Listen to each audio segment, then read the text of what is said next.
हाँ देखिए भैया, आप सबके बीच में एक रोमांटिक सॉन्ग जा रहा है। ये गीत है, कोनो एक लड़का एक लड़की के देख ले बा, ओकरा के सब्जी पे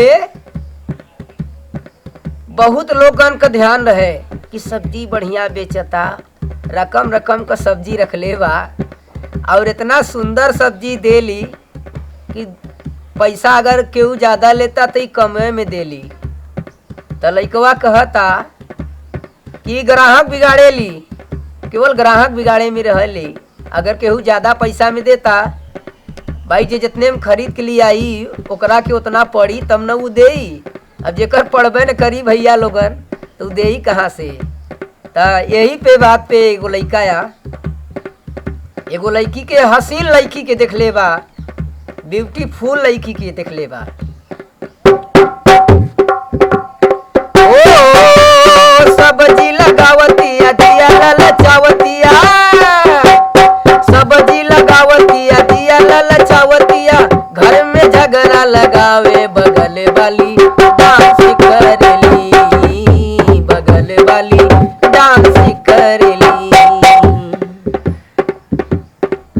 घूमे जा बयावे हरदम रहेली बाजार में, घूमे जा बयावे हरदम रहेली बाजार में। कई गो छोकरा रहले ओकरे इंतजार में, कई गो छोकरा रहले ओकरे इंतजार में।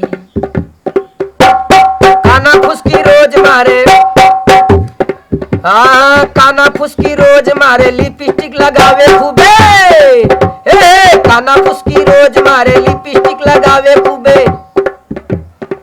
कहेली एकदम हीरोइन वाली, बगल वाली डांस करेली, बगल वाली डांस करेली, हो बगल वाली डांस करेली, बगल वाली डांस करेली।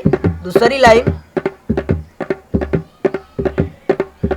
नाये नाये लाई कन के कारे बर्बाद हो, नाये नाये लाई कन के करे बर्बाद हो। साचो में लइका हो जाले बर्बाद हो। पढ़े के नाम से आवेली